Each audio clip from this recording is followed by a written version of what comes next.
దేవునికి స్తోత్రము. అనుదిన దేవుని వాక్య ధ్యానమునకై ఈరోజు 2026 సంవత్సరము ఫిబ్రవరి నెల 19వ తారీఖు. ఈరోజు ధ్యాన వాక్యము పరిశుద్ధ గ్రంథము నుండి అపొస్తలుడైన పౌలు గారు రోమా సంఘానికి రాసిన పత్రిక 6వ అధ్యాయము 22వ వచనాన్ని మనము ధ్యానించుకుందాము. ప్రియ దేవుని బిడ్డలారా, ప్రభువు నామమున మీ అందరికీ శుభములు దీవెనలు కలుగునుగాక. ధ్యాన వాక్యాన్ని ఒకసారి మనము చదువుకుందాము. రోమా 6:22. ఇప్పుడు పాపము నుండి విమోచింపబడి దేవునికి దాసులైనందున పరిశుద్ధత కలుగుటయే మీకు ఫలము, దాని అంతము నిత్య జీవము. ప్రియ దేవుని బిడ్డలారా, నేటి ధ్యాన వాక్యము క్రీస్తు ప్రభువారు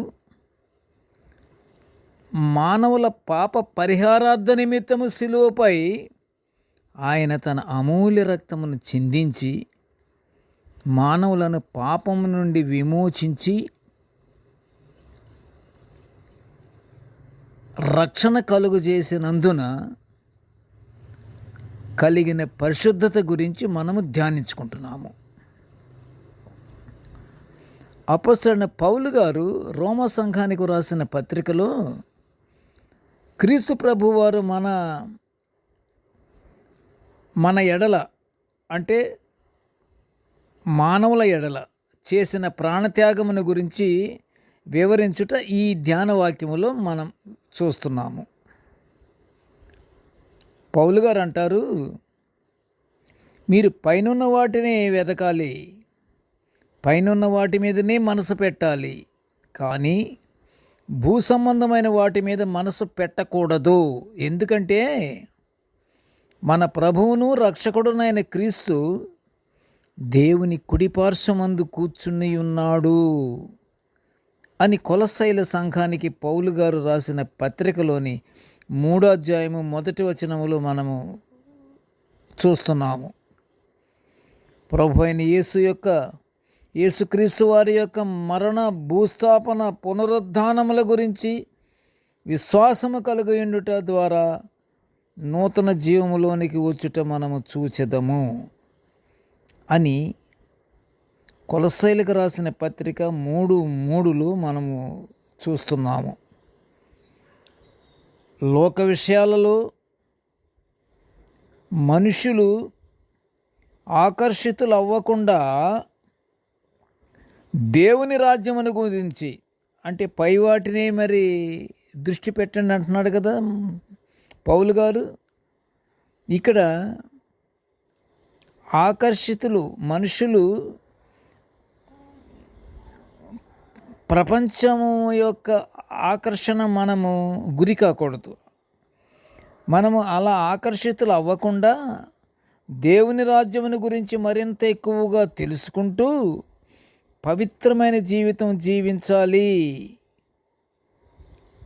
దేవుని చిత్తమై ఉన్నదని పరిశుద్ధ గ్రంథము సెలవిస్తుంది. ఎలాంటి ప్రియ దేవుని బిడ్డలారా, ద్వేషము, పగ, అసూయ, శత్రుత్వము ఇవన్నీ విడిచి జాలిగల మనసును, దయాళుత్వమును, వినయమును, సాత్వికమును, దీర్ఘశాంతమును కలిగి ఉండాలని పౌలు గారు హెచ్చరిస్తున్నారు.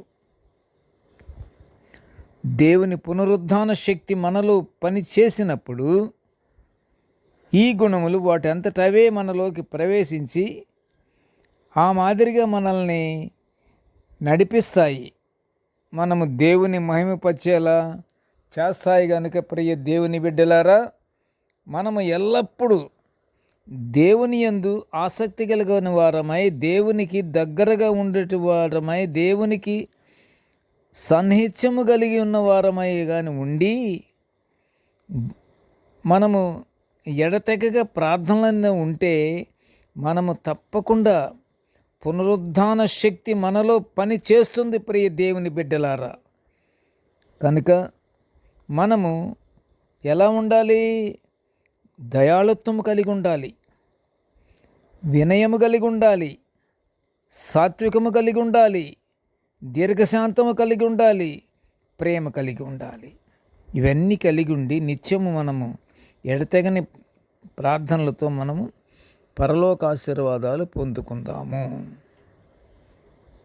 ప్రార్థన చేసుకుందాము. కృపగల తండ్రి, జీవముగల నాయన, నీకు స్తోత్రములు. ప్రభువా, నీ దివ్యమైన వాక్యాలను మేము నిత్యము ఇలా ధ్యానించుకునే గొప్ప భాగ్యాన్ని మాకు అనుగ్రహించినందుకు నీ ఘనమైన స్తోత్రములు నాయన.